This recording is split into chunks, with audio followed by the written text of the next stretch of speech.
Three town CI గారు సాంబశివరావు గారు 20 మంది రౌడీ షీటర్లని ముందు బైండ్ ఓవర్ చేశారు.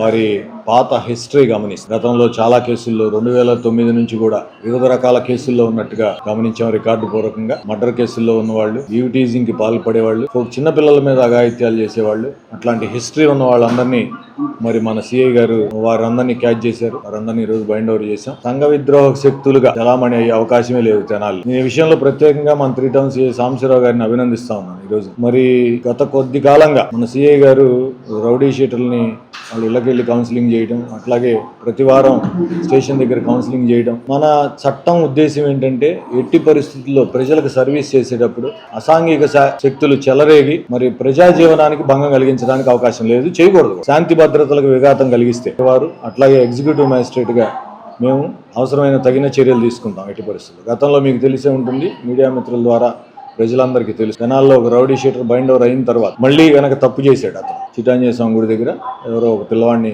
కొట్టడం, మళ్ళీ అది ఎఫ్ఐఆర్ కావడంతో ఇప్పుడు 1 టౌన్ సిఐ గారు మల్లికార్జునరావు గారు మళ్ళీ ప్రవేశపెట్టారు. అప్పుడు అతనికి రిమాండ్ కూడా విధించాం. ఎందుకు చెప్తున్నాం అంటే బైండ్ ఓవర్ అంటే ఊరిని పిలిచి సంతకం పెట్టించుకొని పంపించేస్తాం అనుకున్నారు. ఖచ్చితంగా మిమ్మల్ని బైండ్ ఓవర్ చేస్తున్నాం అంటే ఎట్టి పరిస్థితుల్లో ఇంకో నేరానికి పాల్పడే అవకాశం లేకుండా మిమ్మల్ని లాక్ చేస్తున్నాం అని అర్థం. మిమ్మల్ని కమిట్ చేస్తున్నాం మా దగ్గర.